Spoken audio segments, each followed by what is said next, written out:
Moment, unconventional moment, unseen moment, একটা এরকম অজেনা মুহূর্তকে ধরা। আর আমরা চেষ্টা করি কি capture gesture and posture and human expression, মানুষের এক্সপ্রেশনগুলোকে ধরা। ওই স্মলেস্ট মুভমেন্ট, মুখের একটু অভিব্যক্তি, একটু হাসি, একটু কান্না, একটু দুঃখ, এ সমস্তই কিন্তু ছবির বিষয় হয়ে দাঁড়ায়। আসলে যদি একটু আবার ওই সিইং এর দিকে আমরা যাই, দেখাটা কিরকম, ছোটবেলা থেকে আমরা ওই ফার্স্ট দেখতে থাকি, উই সি ফার্স্ট। আমরা কথা বলার আগে কিন্তু প্রথম দেখতে শিখি, তারপরে আমরা শব্দ ব্যবহার করতে শিখি। আর কি করে এই দেখাটাকে সমৃদ্ধ করে আসলে দুটো জিনিস, আবার এক্সপিরিয়েন্স অ্যান্ড নলেজ। যে মানুষের মননের দিক দিয়ে যত সমৃদ্ধ, যে সিনেমা দেখে নিয়মিত, যে প্রচুর বইপত্র পড়ে, বিশেষ করে কবিতা, নাটক, এ সমস্তই কিন্তু, এবং চারপাশটাকে যত্ন করে দেখে, ছবি দেখে, পেইন্টিং দেখে, সেই মানুষ কিন্তু কি করবে, তার ছবির কোয়ালিটি কিন্তু ভালো হয়।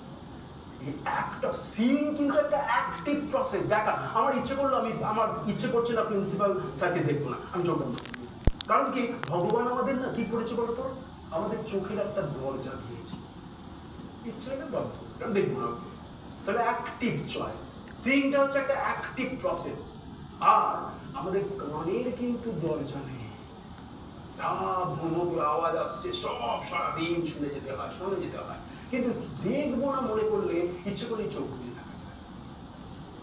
এখন এই কথাটা কেন বলছি বলতো, if we do not want to see something, we can shut the eye. We have lids on our eyes, but we do not have doors on our ears. আমাদের চোখের কিন্তু কোনো দরজা নেই। তাহলে এই দেখার জন্য কি হচ্ছে, ক্যামেরা কিন্তু সবটা দেখতে পায় না, ক্যামেরা কিন্তু লিমিটেশন আছে।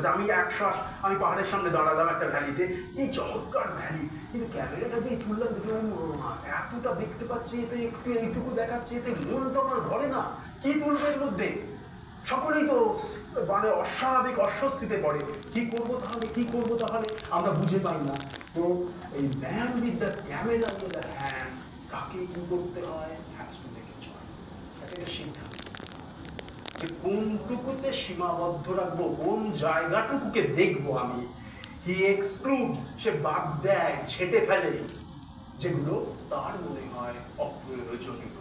হ্যাঁ, এই ফটোগ্রাফি আসলে কিন্তু an art of exclusion, বাদ দেওয়ার প্রক্রিয়া, এটা একটা ছেটে ফেলার প্রক্রিয়া। তো we exclude on the basis of our politics. আবার বলি, আমরা কিন্তু বাদ দিই কিসের উপর ভিত্তি করে জানেন? ওই রাজনীতির উপর। রাজনীতি মানে কিন্তু তৃণমূল, বিজেপি, টিজেপি এসব নয়, এর চেয়ে অনেক বড় রাজনীতি। রাজনীতিটা কি? আমার ভালো লাগা, আমার বিশ্বাস, আমার অবিশ্বাস, ওইটার উপর ভিত্তি করে। এখন দেখুন, আমি এবার একজনের গল্প, সেটা হচ্ছে কি, আমাদের ফটোগ্রাফিতে খুব নাম করা একজন ফটোগ্রাফার আছেন, ফরাসি ফটোগ্রাফার, তার নাম হচ্ছে হেনরি কার্তিয়ে-ব্রেসো। তিনি হচ্ছেন ফটোগ্রাফির সমস্ত মানুষের কাছে বলবো যে একটা ফাদার ফিগার, আমাদের সকলের কাছে অত্যন্ত প্রিয় এবং পূজনীয় একজন। 1937 সালে সেই ব্রেসো তখন ছোকরা, তিনি একটা অ্যাসাইনমেন্ট পেয়েছেন, ফ্রান্সে বাড়ি, ইংল্যান্ডে তিনি গেছেন, ছবির জগতে কাজ করছেন টুকটাক, তাকে একটা অ্যাসাইনমেন্ট দেওয়া হয়। 1937 সাল, জর্জ দ্য সিক্সথের করোনেশন সেরিমনি হবে। জর্জ দ্য সিক্স রাজা, তার অভিষেক অনুষ্ঠান, বলে যাও ছোড়া, তুমি গিয়ে ছবি তুলে নিয়ে এসো। কার্তিয়ে-ব্রেসো ছবি তুলে নিয়ে যখন এডিটরের কাছে ছবিগুলো ফেললো, এডিটর চমকে উঠল, কি করেছো তুমি? রাজার অভিষেকে রাজার একটাও ছবি না তুলে কার্তিয়ে-ব্রেসো চলে এসেছে। রাজার অভিষেক মানে কি? আমরা তো জানি যে রাজারই ছবি তুলতে হবে, রাজাই তো ফোকাস খাবে, কিন্তু হেনরি কার্তিয়ে-ব্রেসো আমাদের সামনে এই প্রথম পৃথিবীতে এক নতুন কি করলেন, হ্যাঁ, নতুন এক ইতিহাসের ব্যাখ্যা দিলেন, এক গণতান্ত্রিক ব্যাখ্যা, যে রাজার সেন্টারে নেই, মানুষের উত্থান ঘটেছে, পিপল সেন্ট্রিক ফটোগ্রাফির জয়গান গাইলেন। তার ছবিগুলো একবার দেখাই, দেখুন কি ধরনের ছবি তিনি তুলেছিলেন। 8টা-9টা ছবি আমার কাছে সেখান থেকে আছে। ব্রেজর জর্জ দ্য সিক্স।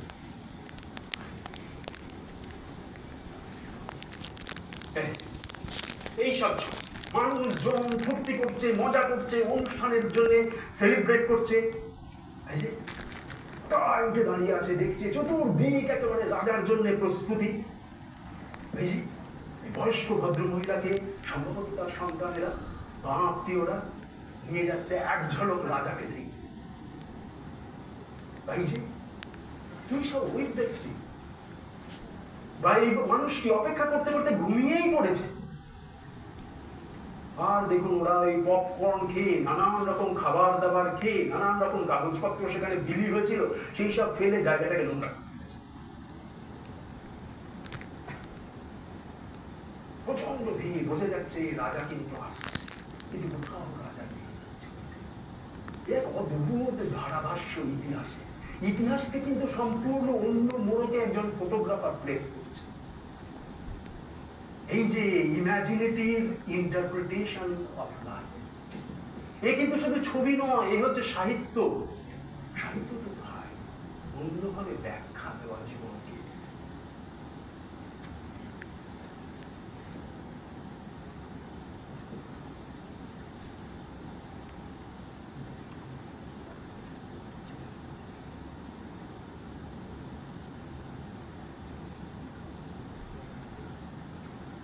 করোনেশন দেখলাম আমরা। এইবার একটা জিনিস একটুখানি চট করে দেখে নিই। এখন হলো কি জানেন, এই আমাদের এই জগৎটাতে না কি হচ্ছে যে এই যে ভিজুয়াল ল্যাঙ্গুয়েজের না একটা দারুণ ইভলিউশন হচ্ছে, ক্রমশ তার পরিবর্তন হচ্ছে। আমি দুটো ধারার কথা বলি। একটা হচ্ছে পুরনো যুগে, যখন আমাদের পাশের বাড়ির ছেলেরা আমেরিকায় বা ইংল্যান্ডে গিয়ে থাকতো না চাকরি সূত্রে বা পড়ার জন্য। এখন কিন্তু আপনার পাড়ায় ঘুরলে একটু খোঁজ খবর করলেই দেখতে পাবেন 4-5 জন ছেলে মেয়ে বা আত্মীয় স্বজন বা দূর সম্পর্কের মানুষজন কেউ না কেউ বিদেশে আছে, এবং এই ইমেল এবং হোয়াটসঅ্যাপ বাহিত প্রচুর ছবি বিদেশের জীবনযাপনের আমাদের কাছে চলে আসে, তাই তো? একটা সময় কিন্তু এই বিদেশটা অনেক দূরের রাজত্ব ছিল।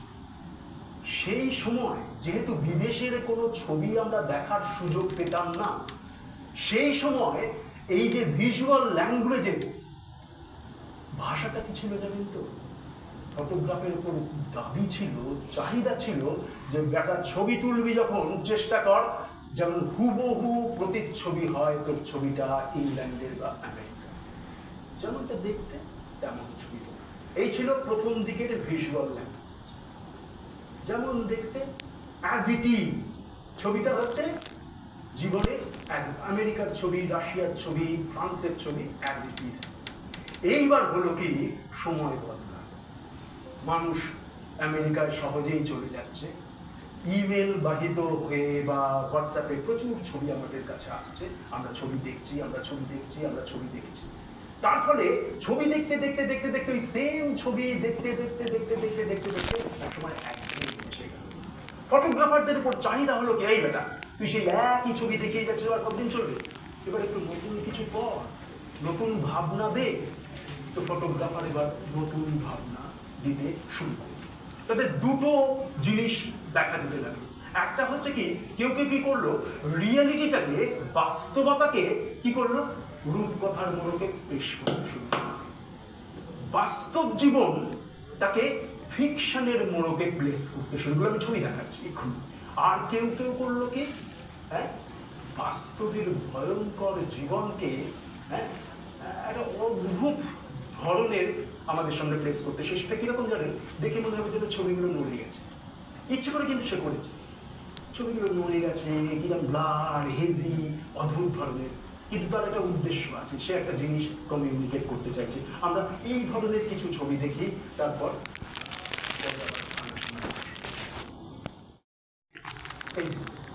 ফিকশনালাইজিং দ্য রিয়েলিটি, বাস্তব।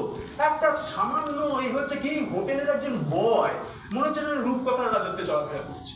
দেখুন ওই জলের রং, ওই অদ্ভুত টুপি, তার শেপ, চায়ের কালার, ফিকশনালাইজিং দ্য রিয়েলিটি, বাস্তবটাকে কিন্তু রূপকথার মোড়কে প্লেস করছে। এই লোকটা হচ্ছে জোনাস বেন্ডিকসন, নাম করা একজন ফটোগ্রাফার। আমি তার ছবি আরো দেখাই। এই আবার আর একজন, এই হচ্ছে অ্যান্তোয়েন দিয়াগাতা। তিনি হচ্ছেন দ্বিতীয় ভ্যারাইটির মানুষ। মানে দ্বিতীয় মানে কি, যে যারা ওই সেই যুগের মানুষ যারা অনেক দেখে ফেলেছেন ইংল্যান্ড, রাশিয়া, আমেরিকা, অতএব ভিজুয়াল ল্যাঙ্গুয়েজটাকে একটু অন্যরকম করে অন্য মোড়কে পেশ করছেন। অ্যান্টন দিয়াগাতা ছবি দেখাচ্ছেন আমাদের কি ইনসমনিয়া থিমের উপর কয়েকটা ছবি তুলেছেন। ইনসমনিয়া, ঘুম হয় না, সারা রাত জেগে থাকে, কি কষ্ট, কি যন্ত্রণা। এই যে ইনসমনিয়ার ছবি, এই যে ইনসমনিয়ার ছবি দেখে মনে হচ্ছে মরে গেছে, মরেনি, ইচ্ছে করে করেছে না, কারণ সে চায় প্রেজেন্ট করতে আমাদের সামনে কি ওই যে যন্ত্রণা, নরক যন্ত্রণা, ঘুম না হওয়া, দিনের পর দিন, রাতের পর রাত, ওই যে যন্ত্রণা, অস্থিরতা, রাত কেটে যায়, ঘুমোতে পারে না, কষ্ট। ভিজুয়াল ল্যাঙ্গুয়েজ কিন্তু চেঞ্জ করছে, দেখুন এ কিন্তু ইভলভ করছে। ইভলভ করে কিভাবে, যে একদল ছিল যখন আমেরিকা, রাশিয়া ছিল দূর দেশ, তখন প্রথম চাহিদাটা ছিল কি, যে ছবি একদম যেমন দেখতে তেমন হবে। আর যখন আমেরিকা, রাশিয়া আমাদের হাতের মুঠোয় চলে এলো, তখন কি হলো, তখন না ছবিতে ভাবতে হলো ফটোগ্রাফারদের কিছু একটা নতুন টুইস্ট অ্যান্ড টার্ন দিতে হবে, নাহলে কেন ছবি দেখবে। ওই যে এই অ্যান্তোয়েন দিয়াগাতা এ কি করলো জানেন, এই হচ্ছে এই যে মাইগ্রেন্টস, যারা পরিযায়ী মানুষ, যারা ক্রমশ পৃথিবীতে মাইগ্রেন্টসদের মাইগ্রেশন একটা সমস্যা হয়ে দাঁড়াচ্ছে। দেখলো মাইগ্রেন্টস থিমের ওপর ছবি করতে গেলে একজন মানুষকে দেখালে ঠিক সুবিধে হয় না, অজস্র মাইগ্রেন্টসদের ছবি পাশে পাশে পাশে পাশে সাজিয়ে একসঙ্গে তুলে সেই থিমটাকে আরো স্ট্রং করে তুলবে। এই যে ভিজুয়াল ল্যাঙ্গুয়েজ ক্রমশ বদলে যাচ্ছে, জানেন তো, ক্রমশ বদলাচ্ছে, এবং সেই বদলের সঙ্গে মানানসই হতে গেলে আপনাকেও কিন্তু ভাবনার দিক থেকে সবসময় সচল এবং সজীব রাখতে হবে নিজেকে। যে দেখুন, আমি আপনাকে একটা ছবি দেখাই। এইটা আমি বলছিলাম, এটা যে গণেশ পাইনের মহাভারতের একটা ছবি দেখানো। এটা ওই যে আমার বাড়ির কাছে একটা ছোট্ট স্কুল আছে, ক্লাস 5-এর একটা বাচ্চাকে একদিন দেখানো। মানে এই ছবিটা দেখতো, কিরকম লাগছে বলতো, কি বললো বলুন তো। প্রথম বললো যে লোকগুলোর মুখ ওরকম কেন, হ্যাঁ এরকম বেঁকা বেঁকা মুখ, এ মা একদম ছবি আঁকতে পারে না, কার ছবি দেখাচ্ছ তুমি এগুলো? বলে হ্যাঁ ঠিকই, অসুবিধা। বলে আর কি দেখছিস বলতো? আচ্ছা পোকাটা কোথা থেকে এলো বলো তো? আগুনের উপর পোকাটা, চোখটা কিন্তু ঠিক জায়গায় গেছে, হচ্ছে লোভের আগুনের ওই ভেতর থেকে যে মানুষের লোভ, শকুনি, আর এখানে দুর্যোধন, পাশা খেলা চলছে। মানুষের চোখ কিন্তু ঠিক জায়গায় যায়, তাকে যদি একটু গাইড করা যায়। দেখুন আরো কিছু আমরা অন্য ধরনের জিনিস চটপটে দেখে। দেখুন এই লোকটা একটা হইচই পাখি দিয়েছে, জানবে দুসাম। এ কি করেছে জানেন, এই 1913 সালে একটা আর্ট এক্সিবিশনে কি করলো, একটা এই ইউরিনাল যে পট, সেটাকে উল্টো দিক করে এক্সিবিশনের ওই কর্তা ব্যক্তিদের পাঠিয়ে, কর্তা ব্যক্তিদের মধ্যে নিজেও ছিল ভীষণ দুষ্টু, ইচ্ছে করে পাঠিয়েছে দেখার জন্য যে কি হয় দেখি। আর কর্তা ব্যক্তিটা তো ঘাবড়ে গেলে আবার কি এসেছে। ও কি করেছিল, ও শুধু লিখেছিল ওই বাঁ দিকে দেখুন, আর মাঠ 1917 লিখে উল্টো দিক করে ওই রকম ভাবে প্লেস করে। এই যে making art out of non art. Art মানে বিউটিফুল হতে হবে, সুন্দর হতে হবে, কোনো দায় নেই। ইউরিনাল পট লোকে চটপটে কথাই বলে না ওইসব বিষয়, এড়িয়ে যায়, নাকশিট করে, ঘেন্না করে। সেটাও যে শিল্পের বিষয় হয়ে উঠতে পারে আমাদের একজন মানুষ দেখালে। আসলে বাউন্ডারি গুলো শিল্পের আস্তে আস্তে ভেঙে চুরমার হয়ে যাচ্ছে।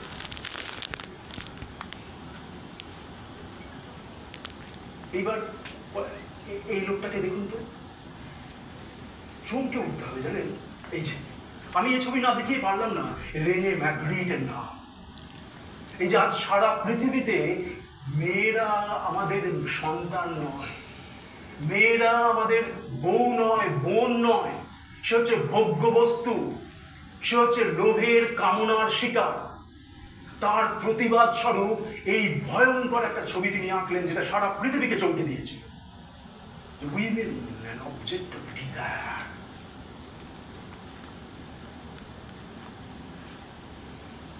ভাই এটা দেখুন, মারমেড, ওই যে মৎস্যকন্যা।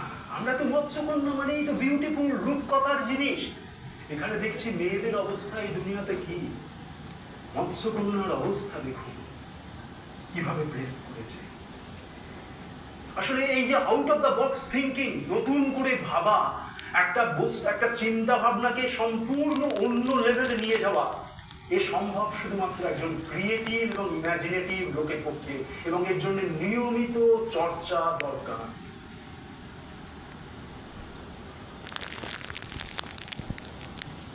বা ধরুন কয়েকটা চট করে আমরা ছবি দিই, পেন্টিং। আমার খুব প্রিয় এই ভদ্রলোক, সুইস একজন, পল ক্লিম, ফিশ ম্যাজিক। এ কি করেছে জানেন তো? এই ছবিটায় কি রয়েছে বলুন তো?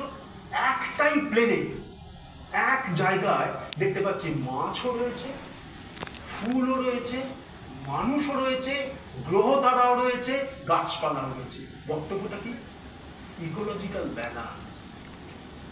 এমন স্বপ্ন কি সত্যিই দেখা যায় না? মানুষ, প্রকৃতি, গাছ, ফুল, গ্রহ তারা সব একসঙ্গে হাত ধরাধরি করে একে অপরের পরিপূরক হয়ে বাঁচবে। এ তো শিল্পী একমাত্র এই ধরনের ভাবনা আমাদের সামনে উপস্থাপিত করতে পারে। বা ধরুন এই ছবি 1920-তে আঁকা, একজন নেতৃস্থানীয় ব্যক্তি। দেখুন এর মধ্যে রয়েছে কি, যে পারপিচুয়াল ফরওয়ার্ড মোশন।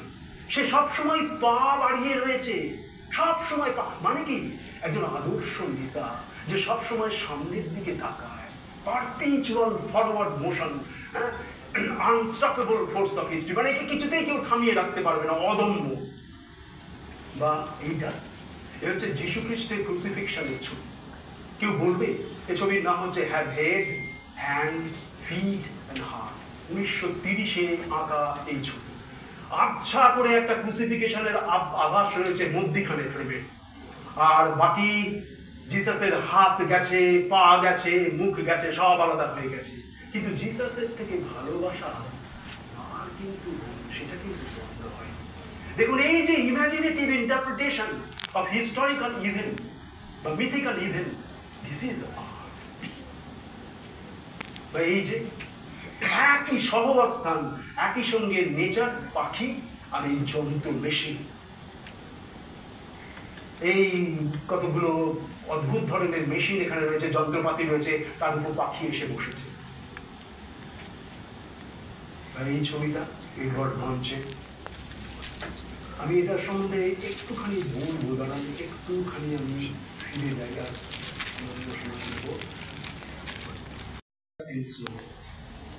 এই যে বিভিন্ন সিজনকে ধরেছেন একজন পেইন্টার। এই দেখুন, এটা হচ্ছে অটাম, এটা হচ্ছে সামার। দেখুন ছবি দেখলেই কিন্তু সামার বলে বোঝা যায়, ভালো করে ফুটিয়ে দেখলে।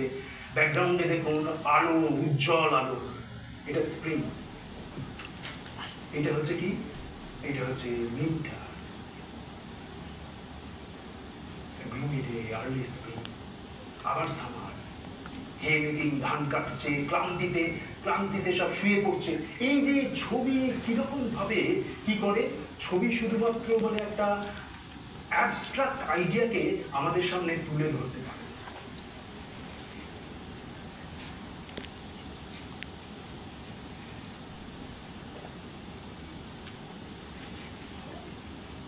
এই যে আর একটি ছবি, 1937 স্প্যানিশ সিভিল ওয়ার, স্পেনে বম্বিং হয়েছিল, তার ঠিক পরেই পিকাসোর আঁকা গুয়ের্নিকা।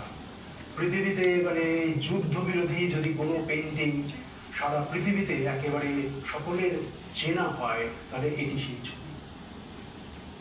এর মধ্যে রয়েছে একটি ঘোড়া, রয়েছে একটি ষাঁড় এবং মানুষ, প্রত্যেকেই যন্ত্রণাক্লিষ্ট, অস্থির। বা এই ছবিটা দেখুন, এটা একটা পৃথিবীর বিখ্যাত ছবি। 1305 সালে আছে হচ্ছে ইটালিতে পাডুয়া বলে একটা বড় চার্চ ক্যাথিড্রালে, ল্যামেন্টেশন অফ ক্রাইস্ট। অদ্ভুত ধরনের একটা ছবি। দেখুন মানে এই যে বললাম যে ছবির যে কনস্ট্রাকশন, ছবি যদি দেখতে হয় তাহলে দেখুন যে এখানে চোখ কিন্তু ঢুকছে এইখান থেকে। দেখুন এই যে দুজনকে বসানো হয়েছে এমন ভাবে যে জিসাসের দিকে চোখটা কিন্তু ওই দিকেই চলে যাচ্ছে। প্রত্যেকটা মানুষ শোকে মুহ্যমান। আর এই যে দেখুন এই যে এই লোকটিকে দেখুন হাত প্রসারিত করে রয়েছে এরকম করে, মানে শোকের আবহাওয়া তৈরি করছে। আর তার ঠিক ছবির মধ্যিখান জুড়ে গেছে কি একটা ডায়াগোনাল লাইন, সেটা ব্যারেন। তার ঠিক পাশে রয়েছে, উপরের দিকে রয়েছে একটা মরা গাছ। So this are all metaphors and imagery. Lifelessness, barrenness, infertility. আর আকাশে শূন্যে ঘুরে বেড়াচ্ছে কারা? অ্যাঞ্জেলসরা। প্রত্যেকের মুখের অভিব্যক্তি আলাদা আলাদা আলাদা আলাদা। এই ছবি এমন একটা ছবি যে ছবি দেখলে ঘন্টার পর ঘন্টা টাইম কাটানো যায় ছবিটাকে দেখে, ছবিটাকে চর্চা করে।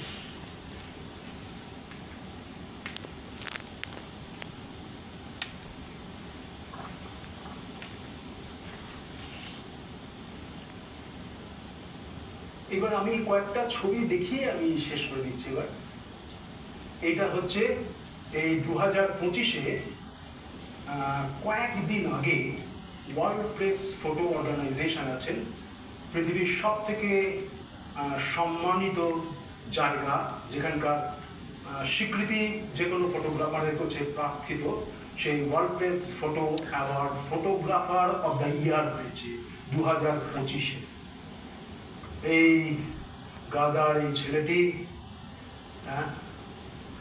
বোমার আঘাতে তার দুটো হাত উড়ে গেছে। এখন তার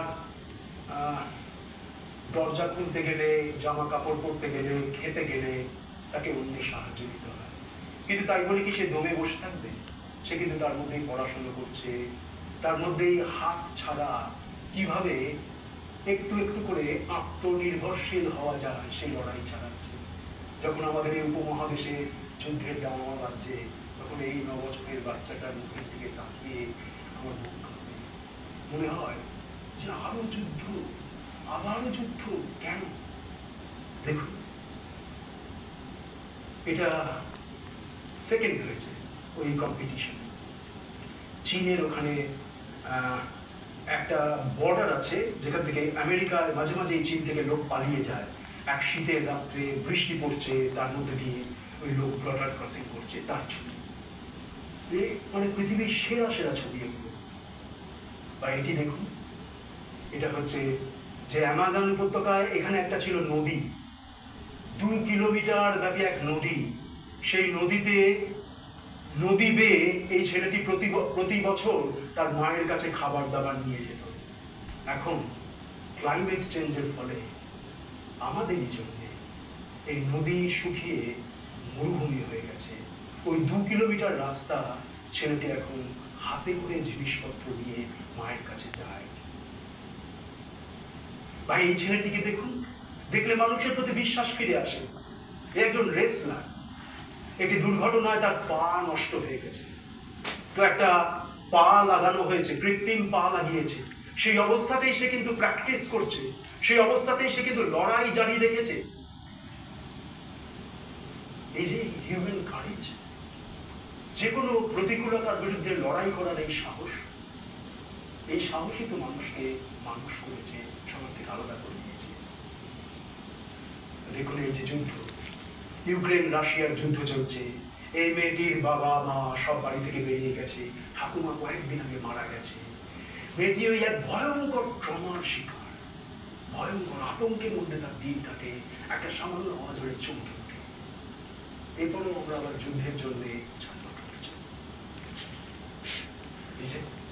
গাজা যুদ্ধ চলছে, সেখানে এই গৃহহীন মানুষগুলো রাস্তায়, আক্ষরিক অর্থে রাস্তায় রয়েছে। সেইখানে বসে হঠাৎ করে উপরে প্লেনের আওয়াজ শুনে চমকে উঠছে, আতঙ্ক ওদের মুখে খেলা করছে। এরপরেও যুদ্ধ লাগবে আমাদের।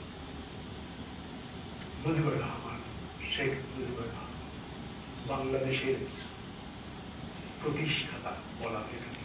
তো এখনকার যারা শাসক তারা তাকে অস্বীকার করছে এবং তার মূর্তিকে ভেঙে দিচ্ছে। এক ঐতিহাসিক মুহূর্তে তোলা এই ছবি।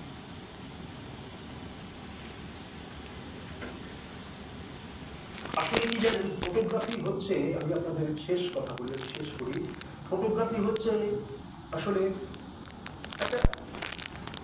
একটা এলিমেন্ট অফ মিস্ট্রি আমাদের সামনে জাগায়, নানান প্রশ্ন তোলে, কখনো অস্বস্তিতে ফেলে, কখনো রাগায়, কখনো আনন্দ দেয়, কখনো দুঃখ দেয়, নানান রকম প্রতিক্রিয়া হয়। এবং যে ফটো দেখে আপনি দর্শক হিসাবে আপনি ফটোর সামনে খানিকক্ষণ দাঁড়ান, সেই ফটো কিন্তু ফটো হিসেবে সত্য। শুধু দাঁড়ান না, ইউ ইনিশিয়েট এ ডায়ালগ। দাঁড়িয়ে মনে হয় আরে ওর সঙ্গে তো কথা চলছে না, এই কথা চলার মতন ব্যাপার। এই কথা যে ফটোগ্রাফিগুলোকে দেখে চলতে থাকে সেগুলো হচ্ছে আসলে ছবি। এই দু চারটে সেই ধরনের ছবি আরেকটু দেখিয়ে আমি শেষ করব।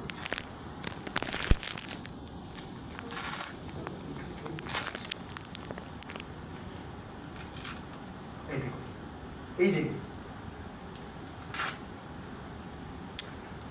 এই যে photograph not what you see but what you feel। এই যে হাতটা ওইটুকুই, সব দেখাতে নেই তো, ওটাই তো প্রশ্ন তুলবি, আমি কে ওখানে, কি করছে? এই যে কৌতূহল তৈরি করা, এই যে কৌতূহল তৈরি করা, এই যে কাঁটা তার পেরোনোর চেষ্টা করছে, বা এই যে এই ছবিটা, সব দেখাতে নেই তো। ওই যুদ্ধে হাতে ক্ষত হয়েছে, সেই ক্ষতটাকে দেখছে, ইরান ইরাক যুদ্ধের সময়কার ছবি। বা এই যে হঠাৎ যেন রূপকথা নেমে এসেছে চীনের একটা শহরে। চীনে খুব সাইকেলের চল ছিল এক সময়। এই যে দেখুন লাল রংটা ফিরে ফিরে ফিরে ফিরে সমস্ত জায়গায় আসছে। এই যে দেখুন অনেকগুলো লেয়ার তৈরি করা হচ্ছে। এই যে দেখুন মনে হচ্ছে রূপকথার চল। এই পাখিগুলো যাচ্ছে একটা স্লো শাটার স্পিডে তোলা, এমন ভাবে তোলা যেন মনে হচ্ছে এই পৃথিবীর নয়, অন্য অপার্থিব এক সৌন্দর্য। ওই বাঘটা যেন খেতে আসছে। এই যে ইলিউশনগুলো তৈরি করা, মজাগুলো তৈরি করা, শেপ, ফর্ম, লাইন, ভার্টিক্যালস সব মিলিয়ে ছবি তৈরি হয়।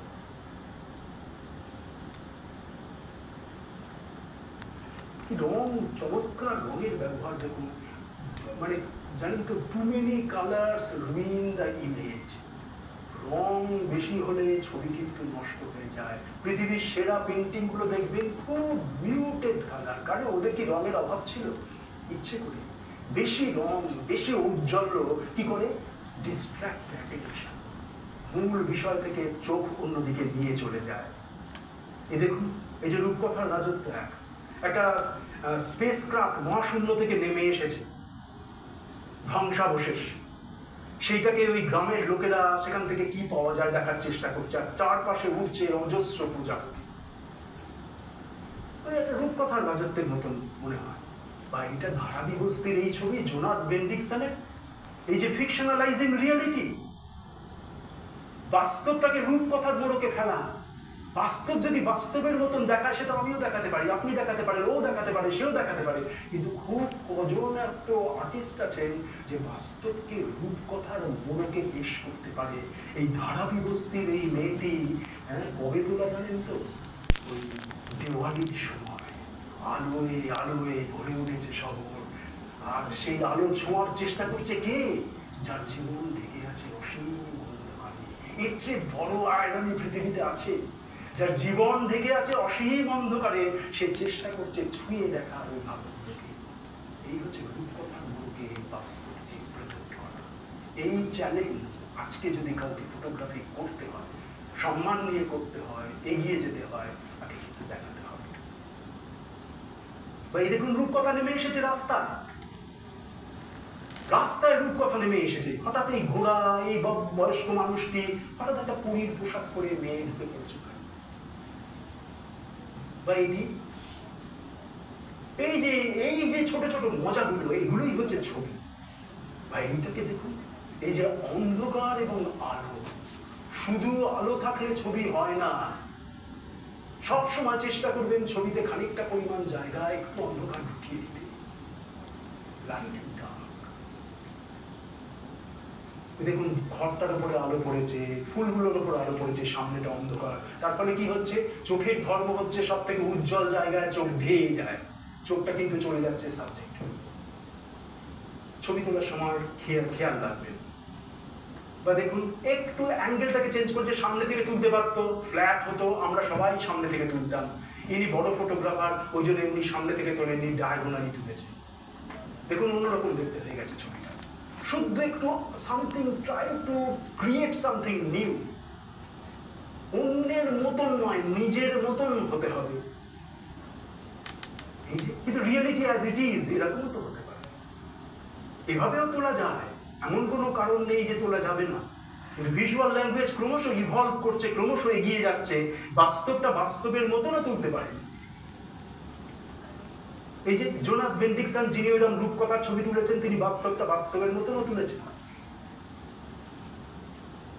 কিন্তু আপনার সামনে অনেক রকম অপশন রয়েছে, আপনি কি করবেন সেটা আপনার নির্ভর করছে।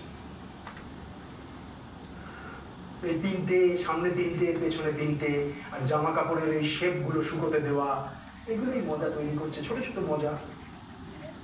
ওই দেখুন রিয়েলিটি অ্যাজ ইট ইজ, এরকমও করা যায়, এমন নয় যে ওইটা একদম বর্জ্য বাদ দিয়ে দেওয়া হয়েছে। কিন্তু এই যে ভয়ঙ্কর কোভিডের সময় রূপকথার মোড়ককে কোভিডকে পেশ করা, এই সাহস কিন্তু খুব কম ফটোগ্রাফার পেশ করতে পেরেছে। দেখুন এই মনে হচ্ছে, তারা মনে হচ্ছে মহাজাগতিক কোনো ঘটনা ঘটছে এখানে। এই ছবি থেকে থমকে দাঁড়াতে হয়, চট করে পালিয়ে যেতে পারবেন না এখান থেকে। আমার যা বলার ছিল আমি বললাম, আপনাদের যদি কোনো কারো কিছু জিজ্ঞাসা থাকে বলতে পারেন।